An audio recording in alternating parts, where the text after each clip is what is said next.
डूबती नैया पर सवार होने का रिस्क कौन लेता है। लेकिन ये कहानी है उस शख्स की जिसका नाम हर मोड़ पर मुश्किल हालात से ही हुआ। जन्म काफी नामी परिवार में हुआ जो कि गुजरात के सूरत में रहने वाले एक बिजनेसमैन थे। लेकिन पैदा होने के बाद ही माँ बाप के दरमियान ऐसा विवाद हुआ कि दोनों अलग हो गए। फिर दादी ने उनका पालन पोषण किया, अच्छी पढ़ाई करवाई, विदेश में भी पढ़े। लेकिन जब कारोबार शुरू करने की बात आई तो फिर से कठिन हालात से गुजर रही कंपनी की जिम्मेदारी सौंप दी गई। लेकिन बचपन से ही ऐसे हालात को सामना करने की आदत यहाँ काम आ गई। उससे मुंह मोड़ने की बजाय हंसकर मुकाबला किया और कंपनी को फायदे में ला दिया। ये कहानी है एक देश के ग्रेट बिजनेसमैन रतन टाटा की, जिनका पूरा नाम रतन नवल टाटा है। इनकी पैदाइश 28 दिसंबर 1937 को सूरत में हुई थी। फादर का नाम नवल टाटा था और मदर का नाम सोनू टाटा।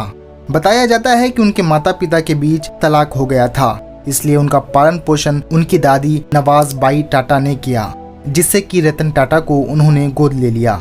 इस तरह एडॉप्टेड सन के तौर पर उनकी परवरिश हुई थी। वहीं रतन टाटा के फादर ने सिमोन टाटा से दूसरी शादी की थी, जिस वजह से रतन टाटा का एक सौतेला भाई भी है जिनका नाम नोवेल टाटा है। रतन टाटा की शुरुआती पढ़ाई मुंबई के कैथेड्रल और जॉन कॉर्नेल स्कूल में की थी। इसके अलावा साल 1962 में अमेरिका की कॉर्नेल यूनिवर्सिटी से स्ट्रक्चरल इंजीनियरिंग की पढ़ाई की थी।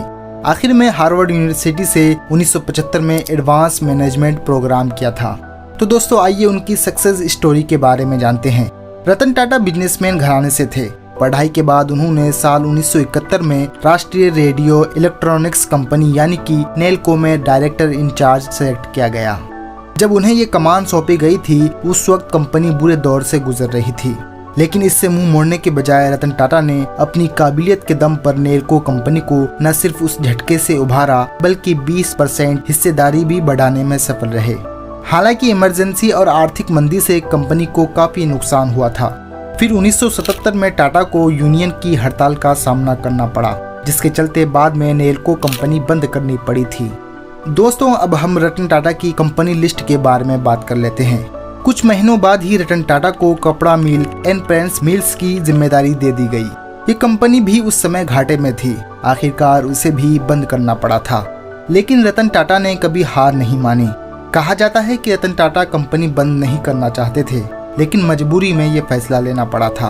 अब भले ही जिन दो कंपनियों की कमान उन्हें दी गई थी उन्हें बंद करना पड़ा, लेकिन इस बीच रतन टाटा की काबिलियत उनके परिवार को समझ आ गई थी। इतने बुरे हालातों में भी उन्होंने कंपनी को काफी हद तक ऊपर उठाया। उसे देखते हुए JRD टाटा ने साल 1981 में रतन टाटा को टाटा इंडस्ट्रीज के उत्तराधिकारी बनाने की घोषणा कर दी। उस टाइम तक उनके पास ज्यादा एक्सपीरियंस नहीं था, इसलिए विरोध भी हुआ, यानी ये भी उनके लिए मुश्किल दौर था। लेकिन रतन टाटा तो वाकई अनमोल थे। उन्होंने हार नहीं मानी और आगे बढ़ते गए। साल 1991 में रतन टाटा को टाटा इंडस्ट्रीज और दूसरी कंपनियों के चेयरमैन पद की जिम्मेदारी सौंप दी गई। इसके बाद ही टाटा ग्रुप हमेशा से आगे बढ़ते गया। इनकी चेयरमैनशिप में टाटा ग्रुप ने अपने कई प्रोजेक्ट एस्टेब्लिश किए और देश ही नहीं बल्कि दुनिया में भी उन्होंने टाटा ग्रुप को नई पहचान दिलाई। रतन टाटा ने दुनिया की सबसे सस्ती कार नैनो बनाई। रतन टाटा के डायरेक्शन में कंपनी की महंगी गाड़ियों में से एक जैगवार लैंड रोवर को टेक ओवर भी किया था और महंगी कारें भी बनाई। साथ ही रतन टाटा ने दुनिया की सबसे सस्ती कार भी बनाई, जिसके बारे में लोगों ने कभी सोचा भी नहीं था।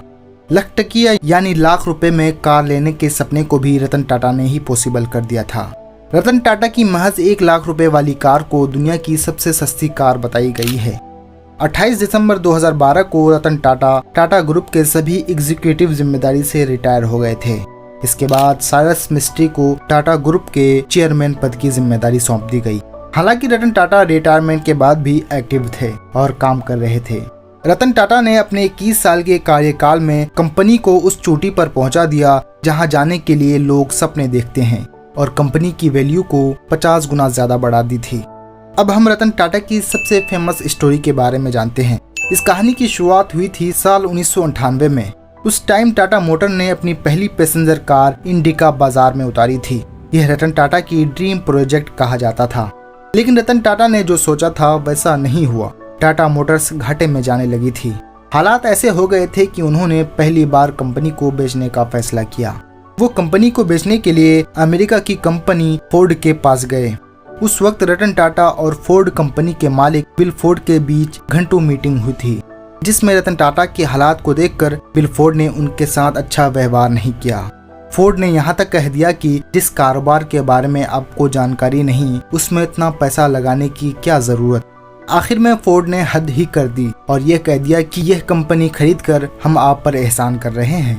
ये आखिरी वर्ड सुनकर रतन टाटा वहां से बाहर निकल आए और कंपनी बेचने के फैसले को कैंसिल कर दिया। उन्होंने डील भी खत्म कर दी, जिसके बाद उन्होंने एक रिसर्च टीम तैयार की जिसका काम था मार्केट को एनालाइज करना और लोग क्या चाहते हैं। ये सारी चीज पता लगाकर फिर से उन्होंने टाटा इंडिका कार लॉन्च की और इस कार ने सक्सेस की नई बुलंदियों को छू लिया। और फिर रतन टाटा लगातार आगे बढ़ते गए और वहीं फोर्ड कंपनी गिरनी शुरू हो गई थी। साल 2008 तक आते आते फोर्ड कंपनी दिवालिया होने के कगार पर पहुंच गई। तो दोस्तों, आखिर रतन टाटा इतने महान क्यों थे? अगर हम टाटा ग्रुप की सभी कंपनियों की मार्केट वैल्यू की बात करें तो एक अनुमान के हिसाब से जितनी उनकी कम कंपनियां हैं, उनकी मार्केट वैल्यू 1 लाख करोड़ रुपए होगी। एक रिपोर्ट के मुताबिक उनकी कुल प्रॉपर्टी 117 बिलियन डॉलर यानी कि करीबन 8.25 लाख करोड़ है। कहा जाता है कि रतन टाटा इसमें से 65% पैसे लोगों की मदद करने के लिए दान दे देते थे और यही वजह है कि वो दुनिया के सबसे अमीर लोगों में शामिल नहीं थे, लेकिन आज भी लोग उन्हें दिल से बहुत अमीर मानते हैं। तो दोस्तों, उम्मीद करता हूँ आज की ये वीडियो पसंद आई होगी। अगर कुछ नया जानने को मिला होगा तो चैनल को सब्सक्राइब जरूर कर लें और हाँ, अपने दोस्तों को जरूर शेयर करें। मिलते हैं एक नई वीडियो के साथ, तब तक कीप वॉचिंग।